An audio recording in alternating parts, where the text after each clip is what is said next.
pala yung millennials. Yan ang millennials. Pinanganak ng 1981 up to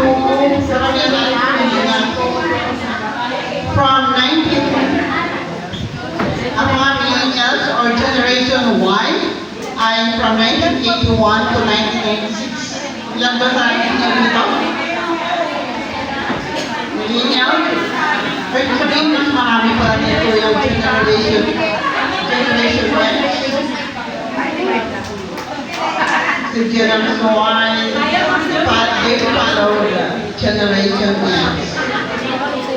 Okay?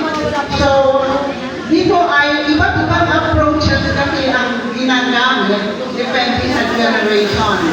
So that ang mga strategies na ginagamit natin, but we will always remember that we are God's created beings. So, so Psalms 139 verse 14, it says, I praise you for you are wonderfully and fearfully made.